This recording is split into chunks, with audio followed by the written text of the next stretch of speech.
Nossa língua, nossa língua. Boa noite. Está começando o Nossa Língua Portuguesa. Hoje você vai ver como o mundo da bola recebe cartão verde. Não é confusão não, é porque o meu convidado de hoje, o jornalista Flávio Prado, apresenta na Rádio Jovem Pan o programa No Mundo da Bola. E aqui, na Rede Cultura, o delicioso cartão verde. Daqui a pouquinho ele vai estar aqui conversando comigo sobre a língua na sua atividade profissional. Ainda no programa de hoje, o pessoal do grupo Engenheiros do Havaí. Agora é bola pra frente, agora é bola no chão. O pessoal do Capital Inicial.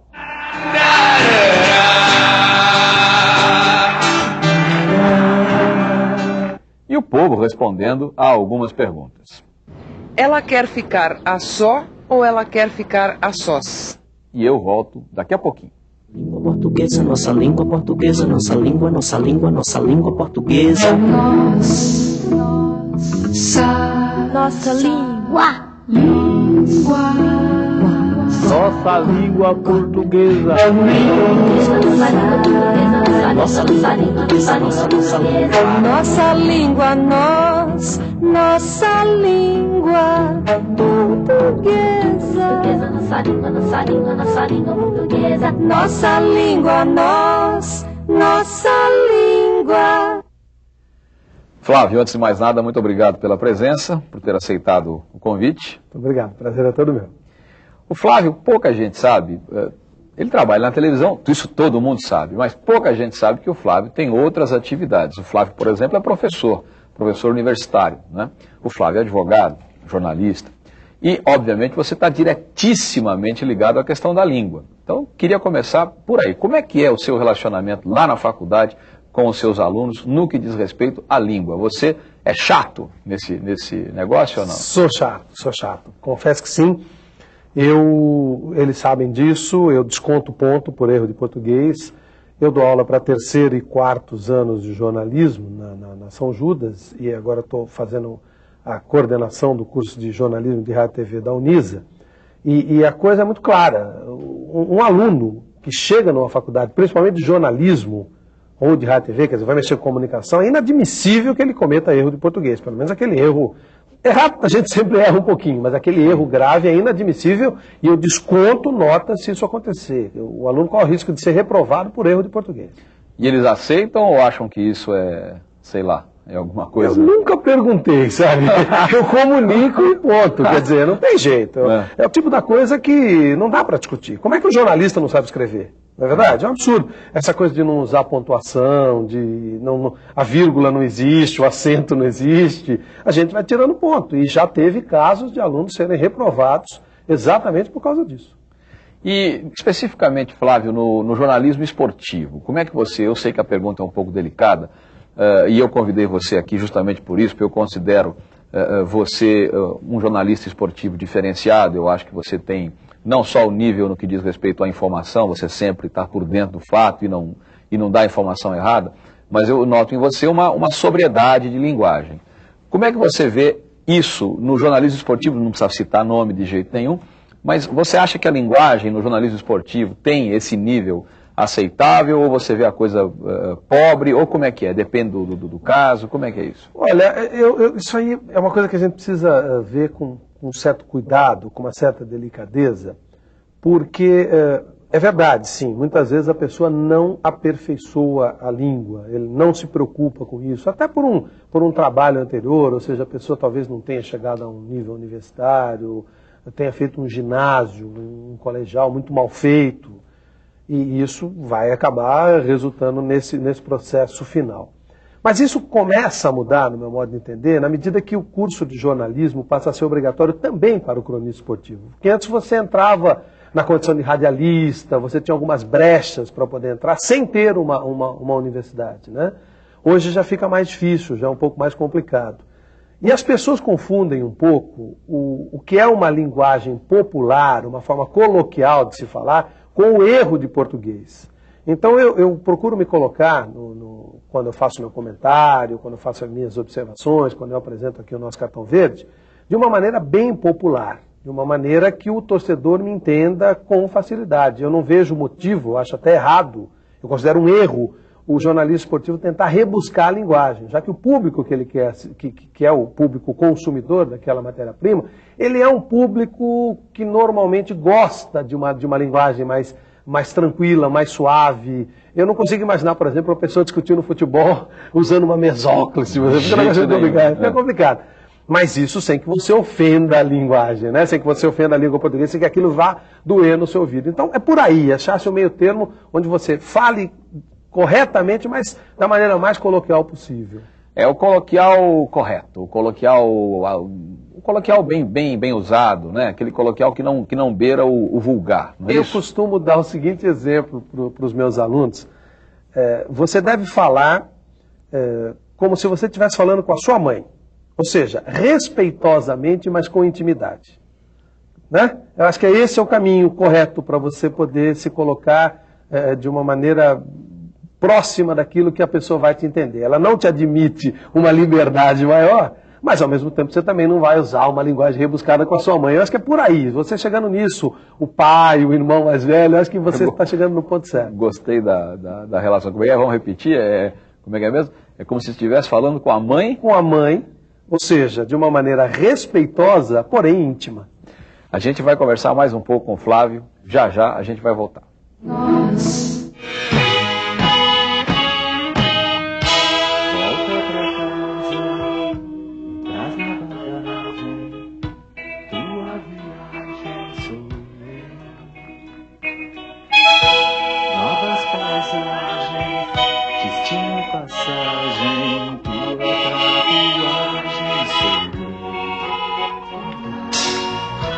Casa vazia, luzes acesas, só pra dar a impressão.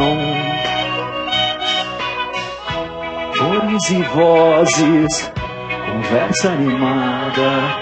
É só televisão! Já perdemos muito tempo brincando de perfeição. Esquecemos o que somos, simples de coração.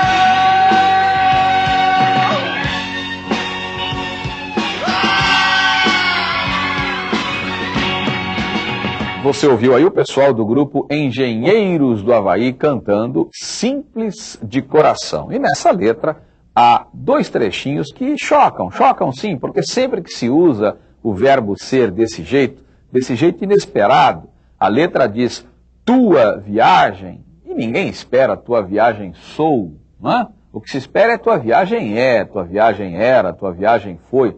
Um verbo na terceira pessoa do singular, concordando com tua viagem. Mas por que tua viagem sou eu?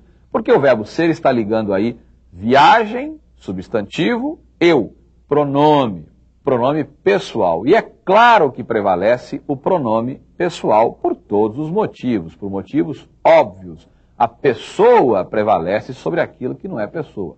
E então, independentemente da ordem, faz-se a concordância do verbo ser com a pessoa.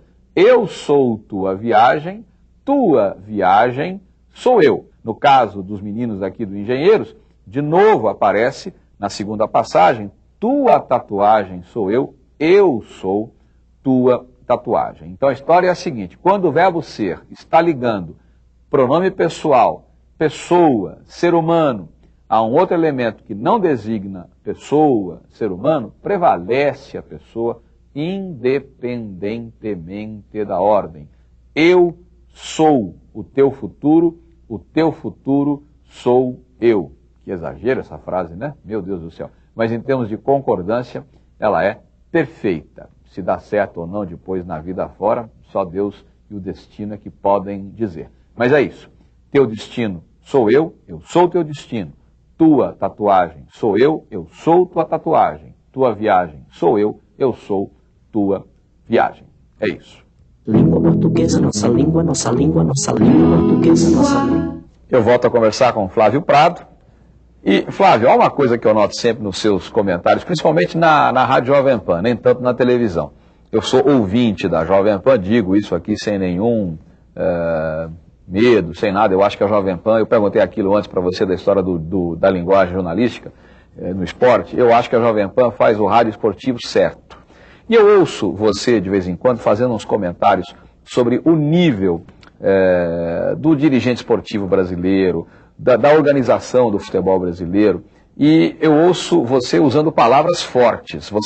Você usa, por exemplo, a palavra lixo, você usa lata de lixo, cone, você usa cone, poste, porcaria, entendeu?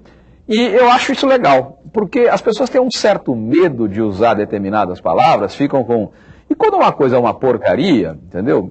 Por exemplo, a organização do futebol no Brasil é uma porcaria.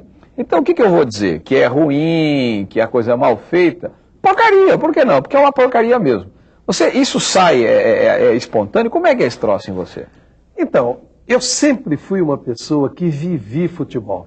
Eu nasci aqui no bairro da Penha, em São Paulo, e ali tinha um monte de campos de futebol. Então eu fui criado praticamente ali. Eu saía de casa e o quintal da minha casa, vamos dizer, era um campo de futebol. E agora, felizmente, eles estão voltando. Com a construção do metrô, aquilo parou, e agora eles estão voltando.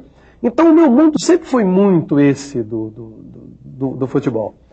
E não existem meias palavras para determinadas coisas, né? Então, é aquilo que você disse, se é um lixo, né?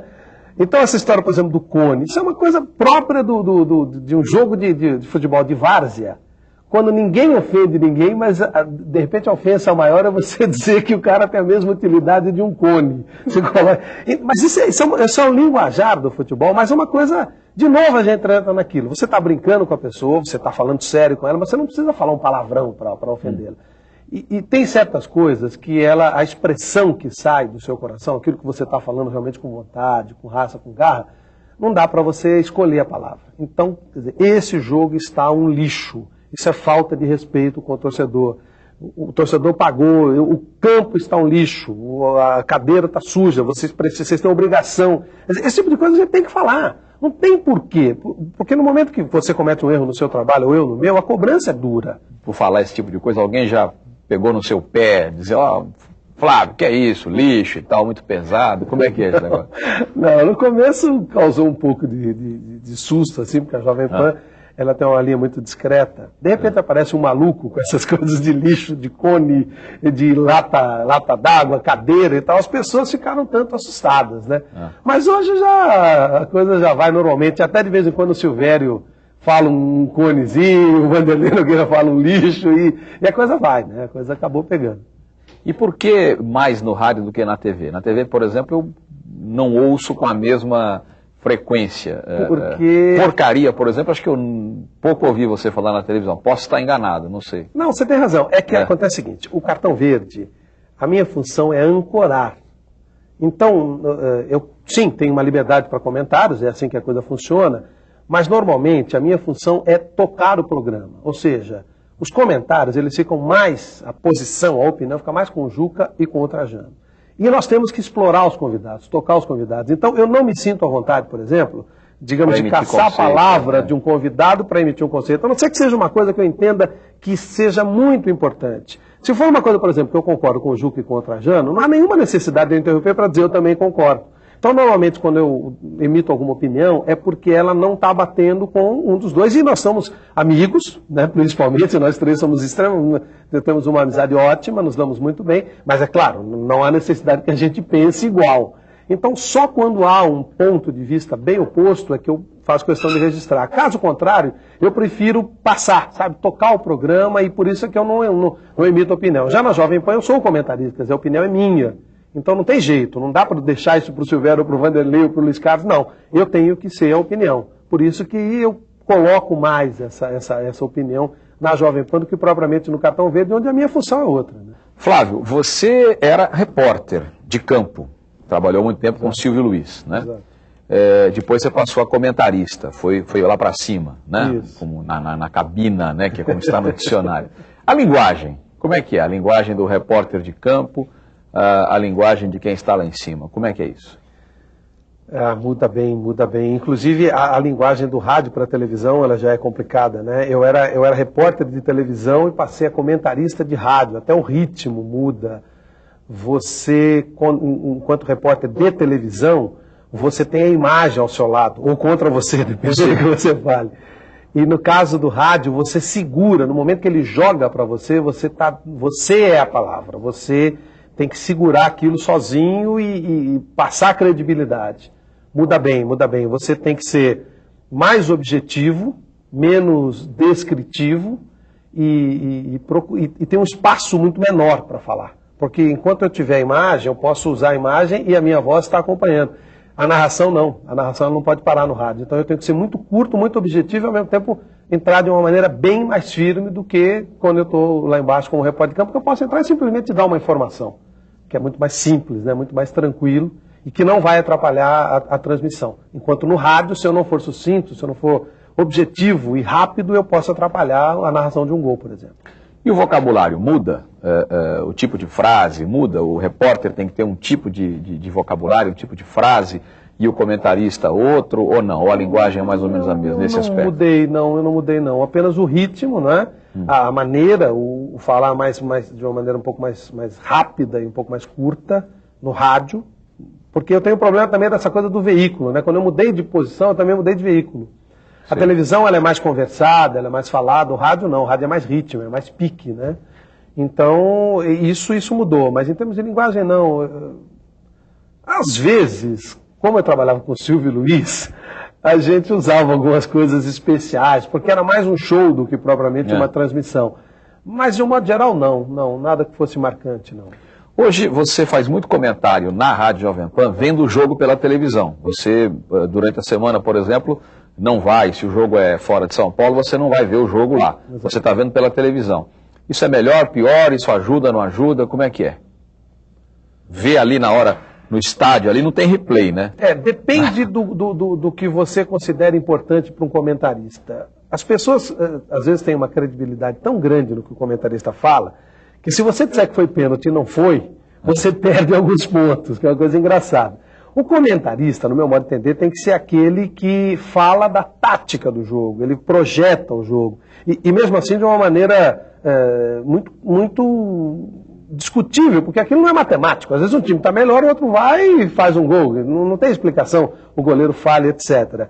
Então, na televisão, você não vai errar, por exemplo, pênalti, impedimento, etc. Você pode ser enganado pelo aspecto tático. Mas como normalmente os jogos são jogos de equipes que a gente conhece bem, então você vai fazer um jogo de São Paulo, do Palmeiras, do Corinthians, do Santos, times que você vê a toda hora. Então você conversa com o treinador, então você já tem uma noção tática. Eu não me atrapalho com a televisão, pelo contrário, ela tem me ajudado nesse espaço do... Eu sou o homem que tira as dúvidas, então eu até ganho a condição do Superman. Esse não erra nunca, então, porque, claro, essa informação que você tem, porque você é um profissional, sabe como é que a coisa funciona. Mas pro ouvinte, nem sempre ele não percebe que você está no... Não que a gente tente enganar, não existe isso, isso é uma bobagem. Mas o ouvinte, aquilo passa batido para ele, né? Você estava no determinado local e não errou nada. Então, às vezes, acaba até ajudando. A palavra, nesse caso, no caso da tática, voltando ao comentário, você falou da televisão, para explicar tática para o torcedor, não é uma coisa complicada? Porque não fica uma coisa meio enrolada. Esse é o segredo para você fazer um bom comentário. Você não pode entrar num detalhe muito técnico, porque eu procuro realmente me atualizar e tal. E veja bem, a terminologia do futebol continua sendo assim, ela vem de lá de fora. A gente tem grandes treinadores no Brasil, mas ninguém cria alguma coisa especificamente de novo aqui. Então as pessoas trazem aquilo de lá de fora. Então vem com aquela linguagem de lá de fora. Então quando o Cláudio Coutinho falou em overlapping, é porque não tinha uma palavra que fosse correspondente aqui no Brasil. E aquilo ficou complicado. Então, para você adaptar isso ao Brasil é um tanto complicado. Então, às vezes eu procuro usar uma coisa mais simplória, que as pessoas riem. Por exemplo, quando o jogo está muito compactado no meio, eu falo assim, olha, a coisa está feia, está parecendo um charuto. Você imagina, eu estou vendo um charuto daqui. Mas isso é mais quando o jogo está muito ruim, então você escracha um pouquinho. Mas é difícil. Porque se eu também sofisticar demais, eu não vou conseguir passar a minha mensagem. Era o grande problema do Cláudio Coutinho, que foi um técnico espetacular, mas ele não conseguia passar para o jogador aquilo que ele estava vendo e pensando. Então você tem que ter alguns termos, você tem que, de alguma maneira, dar um jeito de passar aquilo da maneira mais simples possível, mais facilmente entendível pelo seu ouvinte ou pelo seu telespectador. Senão ele vai mudar. Se você sabe elevar muito a coisa, fica complicado. Tá bom, eu fico muito feliz com a sua presença aqui, agradeço imensamente a você por ter aceitado o convite e espero que todo mundo tenha tido algumas dicas de um professor universitário, de um advogado que já está quase pendurando a chuteira do direito. Um pouquinho, tirando um pouco o pé. Isso. E de um comentarista esportivo que todo mundo conhece. Muito obrigado. Obrigado, professor. Foi uma honra para mim e estou à disposição sempre que for necessário. Muito obrigado. Obrigado. Ela quer ficar a só ou ela quer ficar a sós? Ela quer ficar a sós. Ela quer ficar a só. Ela quer ficar a só. Ela quer ficar a sós. Ela quer ficar a só. Ela quer ficar a sós. Ela quer ficar a só. Sós. Afinal, a sós, sim, a sós. Essa expressão é fixa. A preposição, a expressão é fixa, invariável, não se flexiona. Eu quero ficar a sós. Ela quer ficar a sós. Nós queremos ficar a sós. Eles querem ficar a sós. A expressão a sós é fixa, absolutamente fixa. Agora, se você tirar a preposição a, o que acontece? Só passa a ser um adjetivo e, portanto, varia de acordo com o termo modificado. Então, no caso, um pronome ou um substantivo, depende. Então, eu quero ficar só, nós queremos ficar sós. Ele quer ficar só, eles querem ficar sós. O rapaz quer ficar só, os rapazes querem ficar sós. Não é difícil, não é? Eu acho, aliás, que é bem fácil. A sós, expressão fixa, absolutamente fixa, invariável. Só, expressão, palavra, no caso aí, absolutamente variável. Uma dica bem tranquila. Esse só, nesse caso, equivale a sozinho. Ele quer ficar só. Ele quer ficar sozinho. Eles querem ficar sós. Eles querem ficar sozinhos.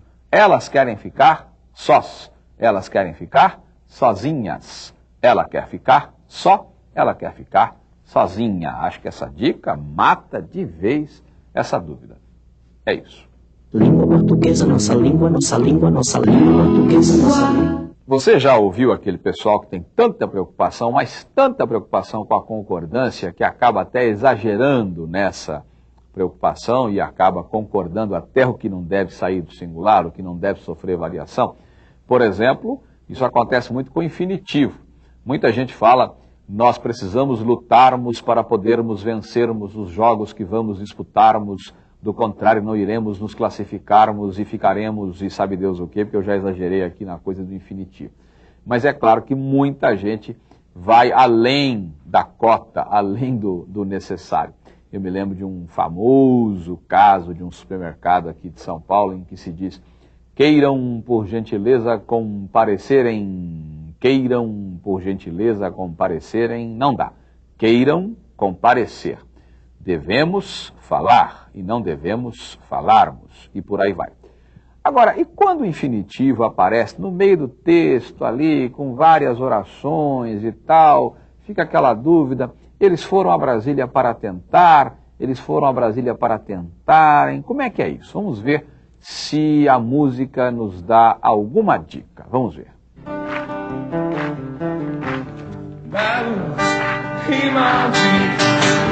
Feitos para o prazer, os últimos a sair, os primeiros a morrer, belos e malditos, eles ou ninguém, de carne quase sempre, são anjos para alguém, são anjos para alguém.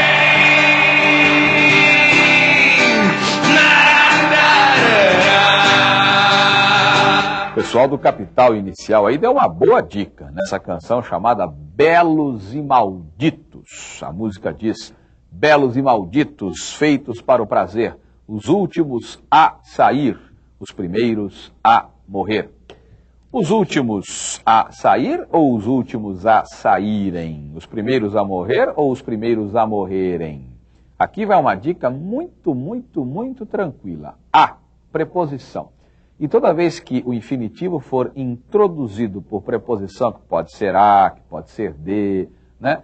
E preposição que faz esse infinitivo se prender a um termo anterior já flexionado, no caso últimos plural, é desnecessário flexionar o infinitivo.